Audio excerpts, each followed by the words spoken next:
Si te han llamado rojo, bolchevique, comunista o algo parecido, este es tu canal. Y es que hoy en día se usa a menudo como insulto, para acusar de peligrosa cualquier cosa que suene un mínimo a izquierda, o hasta para hablar de gobiernos capitalistas que pongan algún tipo de regulación a los empresarios. Pero no, eso no es bolchevique ni comunista. Mi Homer no es comunista. Cuando decimos que alguien es bolchevique, es que sigue la tradición del partido bolchevique, principal impulsor de la Revolución Rusa, con ideas como la organización revolucionaria independiente de los capitalistas, la toma del poder por la clase obrera o el impulso de consejos de autoorganización llamados soviets, para organizar las luchas y la futura sociedad. Y cuando decimos que alguien es comunista, nos referimos a que lucha por una sociedad sin explotación, sin clases, sin Estado y sin opresión. ¡Comunismo! Así que no da para llamar bolchevique a un gobierno capitalista que tenga un mínimo de medidas sociales. Pero sí llamaron así a un periodo de la historia española que es más interesante que lo que vas a ver en los exámenes. El trienio bolchevique, de 1917 al 20, un periodo intenso de organización, agitación social y lucha de clases. ¿Queréis saber por qué? Pues dentro vídeo.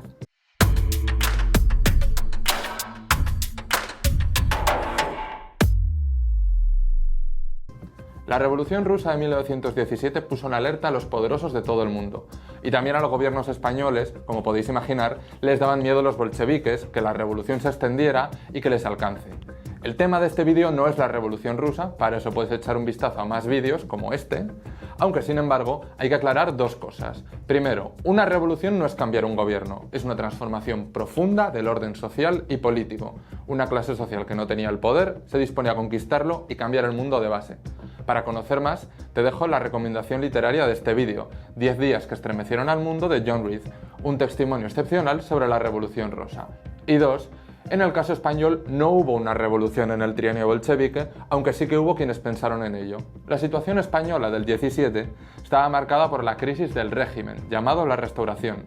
La monarquía, las viejas clases dominantes, pues nobleza, iglesia, burguesía, se aliaban para mantener sus privilegios y tratar de que nada cambie. ¿Cómo? Entre otras cosas, hacían unas elecciones que eran más falsas que un euro con la cara de Popeye. La Restauración tenía un sistema político turnista. Dos partidos de la burguesía se turnaban en el poder con elecciones manipuladas y poca tradición de mediación social. ¿Qué quiere decir poca tradición de mediación social? Que si te quejas, responden a palos. Ante problemas sociales como bajos salarios, la explotación desde la infancia, el hambre, la falta de acceso a salud, la solución más habitual de estos gobiernos era atender las protestas a palos, con represión. Un ejemplo es la ley de fugas. ¿Qué hacía? Permitía argumentar que un detenido o una persona a la que se le había pedido detenerse estaba huyendo, y eso era suficiente para dispararle. En realidad, legalizaba el gatillo fácil. Y aunque había pena de muerte, también se usaba para ejecutar sin condena o encubrir muertes durante torturas policiales. Se usó para acabar con dirigentes obreros. Eso es tener poca mediación social. Y es que esta era una burguesía acostumbrada a hacer pocas ilusiones en su democracia y tratar los problemas sociales como problema de orden público. Para ilustrar esta situación hay una película, El crimen de Cuenca, de la que trata la pregunta de este vídeo. Esta película fue censurada por el gobierno español con un consejo militar. ¿En qué año? A. 1974, B. 76, C. 81. Quédate hasta el final del vídeo para saber la respuesta sobre esta película que nos habla de la represión y la corrupción en el régimen de la Restauración. Para el verano del 17, este sistema se verá envuelto en una triple crisis: militar, política y social. A nivel militar, un sector de los oficiales reclamaron al gobierno mejoras salariales y de condiciones. Se agruparon en las juntas de defensa, reuniendo a los mandos que se sentían relegados frente a los ascensos de los africanistas, los militares destinados en Marruecos en la guerra colonial, de los que dijimos en el vídeo anterior que fueron un núcleo del franquismo 20 años después.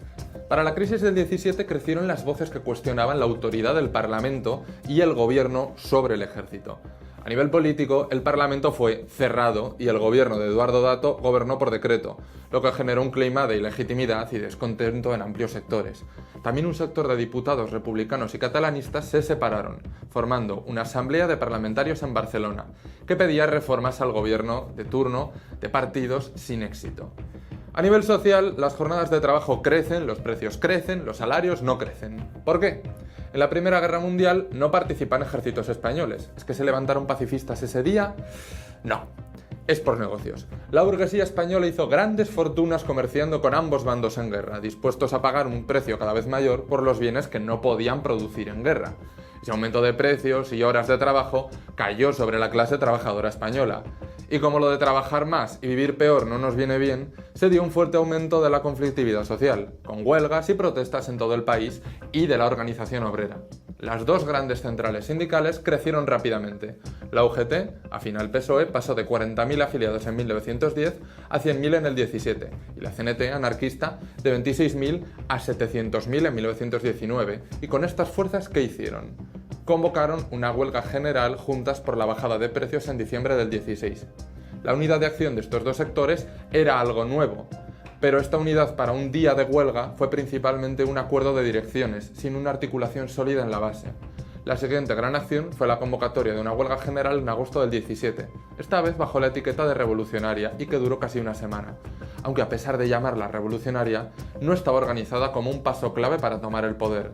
En primer lugar, fue convocada en principio por la UGT, cuya dirección no quería unas jornadas revolucionarias, sino una huelga general exigida por sus propias bases, pero que sirviera para exigir reformas al régimen.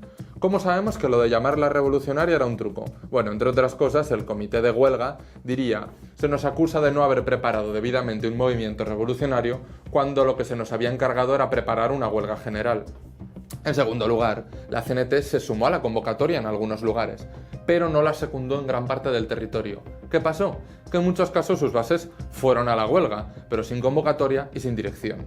Al comienzo, la huelga paralizó la actividad en las principales ciudades, pero según pasaban los días, la represión del gobierno a la huelga fue superior.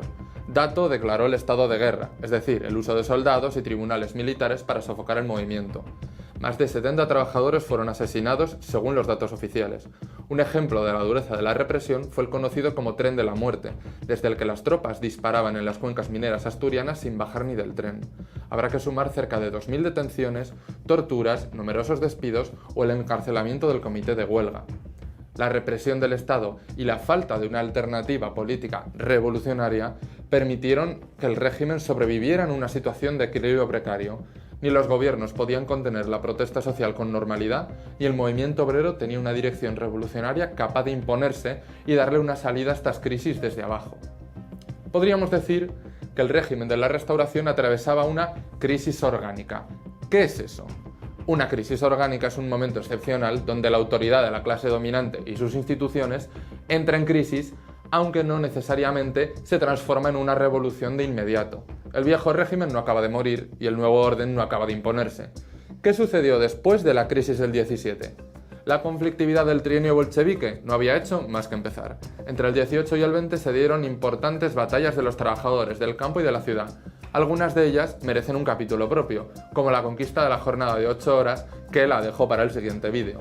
Pero sí que quiero hablar brevemente de una lucha central de estos años que ha sido muy poco estudiada, y es las huelgas de mujeres.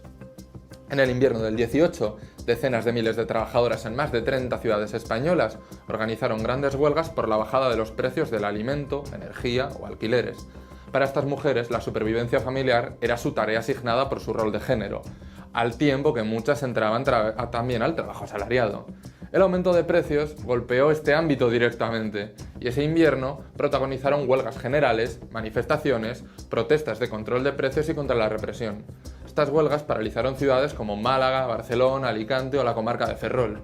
En ocasiones impusieron sus demandas y fortalecieron una tradición de movilización femenina, pero también enfrentaron asesinatos policiales, detenciones y el estado de huelga. Fue un toque de atención para las organizaciones obreras. Era necesario organizar a las trabajadoras con sus propias demandas. ¿Qué más estaba sucediendo en esos años? El movimiento campesino, sobre todo en el sur, se levantó contra grandes terratenientes exigiendo la tierra para quienes la trabajaban. Las ocupaciones de fincas, huelgas, intentos de establecer ayuntamientos obreros en el campo andaluz fueron algunas de las luchas más insurreccionales, enfrentando una dura represión.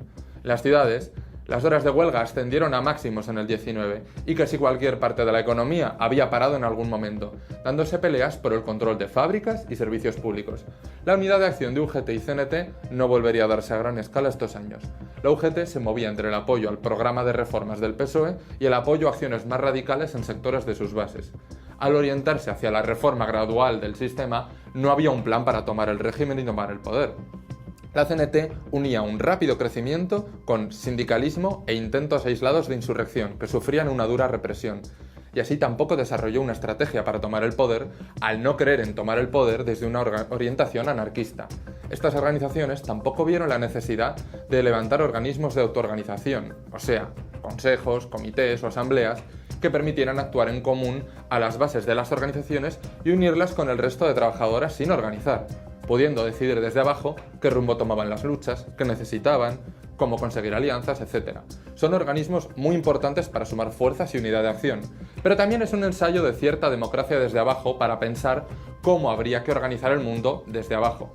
Además, a pesar de la combatividad de la clase trabajadora, falta una dirección capaz de fortalecer esa autoorganización y también una salida política independiente y revolucionaria frente a la crisis del régimen. Mientras sucede esta situación, la burguesía recuperaba sus fuerzas y organizaba sus planes para salir la amenaza de un trienio bolchevique. ¿Qué planes eran? Los gobiernos, ante este aumento de la lucha, trataron de dar una respuesta doble: ceder terreno y reprimir. Así, se conquistarán concesiones como bajadas de la jornada laboral, aumentos de salarios, el primer proyecto de un gobierno español de tener pensiones para jubilados, el retiro obrero, pero también la represión se endureció ante el miedo de los capitalistas a perder sus ganancias y su poder. El uso de la ley de fugas, pistoleros a sueldo de la patronal, golpeó al movimiento obrero, que buscó defenderse. No va a ser el único intento de desmantelar el movimiento obrero y nivelar la lucha de clases. Inspirados por el fascismo italiano, un sector del ejército, la burguesía y el rey Alfonso XIII apoyaron al golpe de estado militar de Primo de Rivera en el 23, un general aupado por la guerra colonial en Marruecos, que prometía acabar con la indisciplina de la clase trabajadora. No te hago spoiler, que esto queda para el siguiente vídeo, pero más adelante conoceremos qué sucedió a partir de aquí. Repasamos estos años porque pensamos que revisitar los momentos críticos de la lucha de clases nos ayudó a orientarnos hoy. Tal vez por eso censuraron al principio, finalmente fue permitida, la película El crimen de Cuenca en el 81, en plena democracia española. Se pensaban que podía alborotar mucho al gallinero con unos hechos de 1915. Bueno, en el siguiente vídeo conoceremos la historia de la huelga en la que se conquistó la jornada laboral de 8 horas, y yo no tengo la culpa si te da por pensar cómo pelear en colectivo por el tiempo libre. Pero si te da y tienes curiosidad, quédate a verlo, suscríbete, comenta, comparte, síguenos en redes y déjame temas para más preguntas. Nos vemos en el siguiente vídeo de Historia Rebelde, un proyecto de izquierdadiario.es.